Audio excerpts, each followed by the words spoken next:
Saatnya berpetualangan, datang ke Taman Pelangi.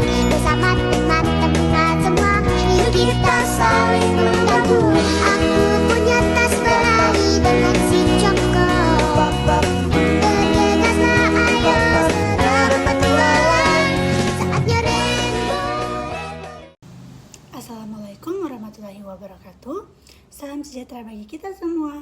Shalom, Om Swastiastu, Namo Buddhaya, dan salam kebajikan. Halo semuanya, perkenalkan nama saya Ivone Julebiu dari Universitas Boswa, Fakultas Psikologi, Prodi Psikologi dengan NIM 4524091110 dari kelas I angkatan 2024. Nah, pada kesempatan kali ini saya akan menjelaskan tentang sarana ilmiah dalam statistik dan logika untuk memenuhi tugas filsafat ilmu yang diberikan oleh dosen pengampu Bapak Syarul Alim SPC MA PhD. Untuk sumber informasi materi yang saya dapatkan dari buku Filsafat Ilmu by Profesor Dr. Amsal Bakhtiar MA.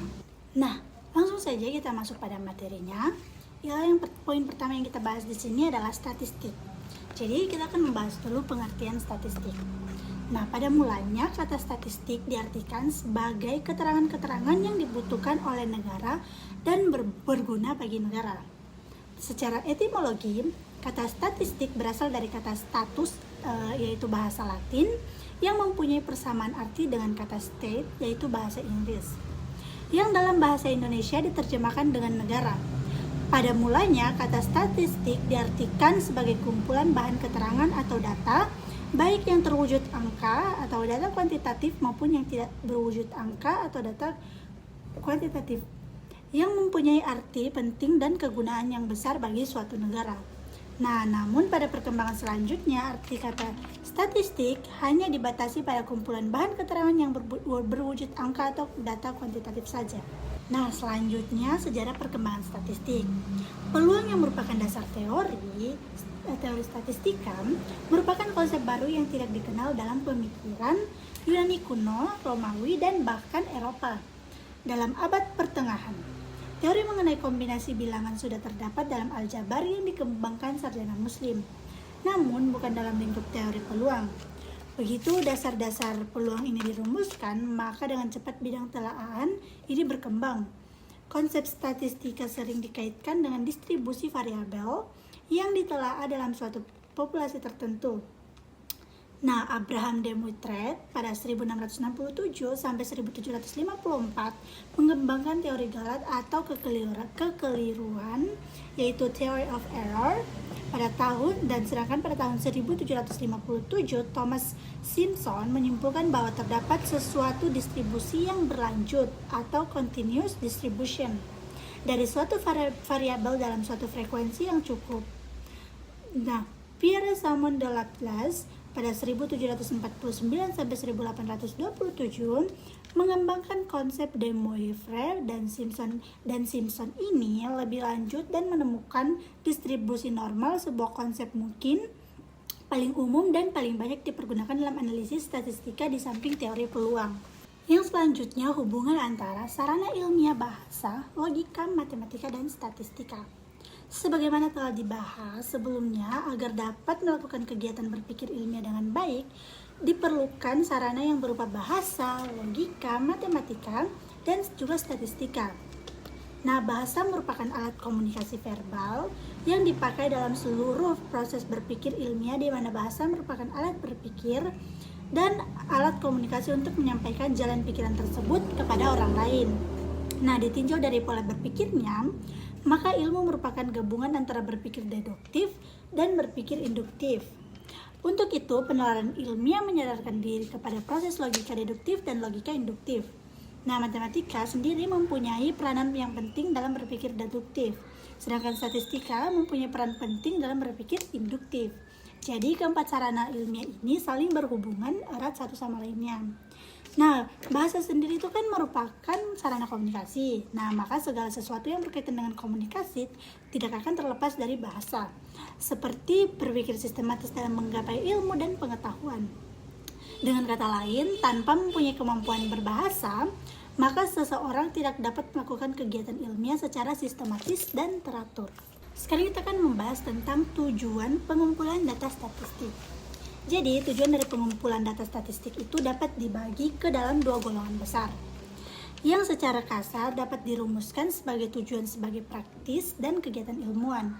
Kedua tujuan sebenarnya tidak mempunyai perbedaan yang hakiki karena kegiatan keilmuan merupakan dasar dari kegiatan praktis. Dalam bidang statistika, perbedaan yang penting dari kedua kegiatan ini dibentuk oleh kenyataan bahwa dalam kegiatan praktis hakikat alternatif yang sedang ditimbangkan telah diketahui, paling tidak secara prinsip, di mana konsekuensi dalam memilih salah satu dari alternatif tersebut dapat dievaluasi berdasarkan serangkaian perkembangan yang akan terjadi. Nah, di pihak lain, kegiatan statistika dalam bidang keilmuan diterapkan pada pengambilan suatu keputusan yang konsekuensinya sama sekali belum diketahui. Selanjutnya, statistika dan cara berpikir induktif. Ilmu secara sederhana dapat didefinisikan sebagai pengetahuan yang telah teruji kebenarannya. Semua pernyataan ilmiah adalah sesuai faktual, di mana konsekuensinya dapat diuji baik dengan jalan mempergunakan panca indera maupun dengan alat-alat yang membantu panca indera tersebut. Penguji secara empiris merupakan salah satu mata rantai dalam metode ilmiah yang membedakan ilmu dari pengetahuan-pengetahuan lainnya. Kalau kita telah lebih dalam, pengujian merupakan suatu proses pengumpulan data yang relevan dengan hipotesa yang diajukan. Sekiranya hipotesa itu didukung oleh fakta-fakta empiris, maka pernyataan hipotesa tersebut diterima atau disahkan kebenarannya. Nah, sebaliknya, jika hipotesa tersebut bertentangan dengan kenyataan, pastinya hipotesa tersebut itu ditolak. Yang selanjutnya, peranan statistika dalam tahap-tahap metode keilmuan. Nah, statistika sendiri bukan merupakan sekumpulan pengetahuan mengenai objek tertentu, melainkan merupakan sekumpulan metode dalam memperoleh pengetahuan. Metode keilmuan sejauh apa yang menyangkut metode sebenarnya tak lebih dari apa yang dilakukan seseorang dalam mempergunakan pikiran-pikirannya tanpa ada sesuatu pun yang membatasinya. Nah, walaupun begitu, sangat menolong untuk mengenal langkah-langkah yang lazim dipergunakan dalam kegiatan keilmuan, yang itu adalah yang pertama observasi, yang kedua hipotesis, yang ketiga ramalan, yang keempat pengujian kebenaran. Itu ide. Nah, di dalam tahap ini, sebuah hipotesis itu dianggap teruji kebenarannya jika ramalan yang dihasilkan berupa fakta. Kadang-kadang ilmu-ilmu alam, proses pengujian dapat dipercepat dengan jalan melakukan percobaan. Nah, penerapan konsep statistika modern telah memberikan arti yang pasti kepada pengujian kebenaran sebuah hipotesis. Sebuah hipotesis telah sah teruji bila penguruh unsur kebetulan dalam pembuktian telah ditafsirkan dengan baik dan benar. Next, penerapan statistika. Metode statistika secara meningkat makin sering dipergunakan dalam kegiatan niaga. Salah satu unsur yang umumnya dihadapi oleh para manajer adalah keharusan untuk mengambil keputusan dalam keadaan yang tidak tertentu. Nah, statistika ini diterapkan secara luas dalam hampir semua pengambilan keputusan dalam bidang manajemen.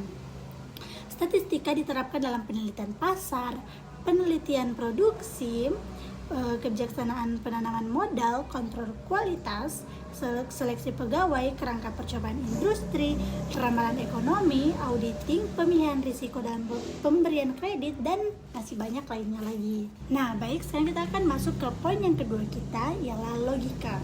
Nah, logika sendiri adalah sarana untuk berpikir sistematis, valid, dan dapat dipertanggungjawabkan. Karena itu, berpikir logis adalah berpikir sesuai dengan aturan-aturan berpikir. Seperti setengah tidak boleh lebih besar daripada satu. Nah, tidak hanya de facto, menurut kenyataannya kita sering berpikir secara de jure. Berpikir tidak dapat dijalankan semau-maunya. Realitas begitu banyak jenisnya dan macamnya. Maka berpikir membutuhkan jenis-jenis pemikiran yang sesuai. Pikiran diikat oleh hakikat dan struktur tertentu, kendati hingga kini belum seluruhnya terungkap. Pikiran kita tunduk kepada hukum-hukum tertentu. Nah, dalam pembahasan logika ini kita akan membahas beberapa poin-poin penting. Yang pertama, aturan cara berpikir yang benar. Nah, kondisi itu adalah hal-hal yang harus ada supaya sesuatu dapat terwujud, dapat terlaksana. Untuk berpikir baik, yakni berpikir benar, logis, dan dialektis, juga dibutuhkan kondisi-kondisi tertentu. Nah, yang pertama, mencintai kebenaran. Sikap ini sangat fundamental untuk berpikir yang baik, sebab sikap ini senantiasa menggerakkan si pemikir untuk mencari, mengusut, meningkatkan mutu penalarannya, menggerakkan si pemikir untuk senantiasa mewaspadai ruh-ruh yang akan menyelewengkannya dari yang benar. Yang kedua, ketahuilah dengan sadar apa yang sedang Anda kerjakan. Nah, kegiatan yang sedang dikerjakan itu adalah kegiatan berpikir. Seluruh aktivitas intelek kita adalah suatu usaha terus-menerus mengejar kebenaran yang diselingi dengan diperolehnya pengetahuan tentang kebenaran, tetapi perihal sifatnya. Yang ketiga ada ketahuilah, yang pasti juga dengan sadar apa yang sedang Anda katakan. Pikiran diungkapkan ke dalam kata-kata, pikiran terungkap ke dalam kecermatan kata-kata. Karenanya kecermatan ungkapan pikiran ke dalam kata merupakan suatu yang tidak boleh ditawar lagi. Yang keempat, buatlah distingsi atau perbedaan dan pembagian atau klasifikasi yang semestinya. Jika ada dua hal yang tidak mempunyai bentuk yang sama, hal itu jelas berbeda.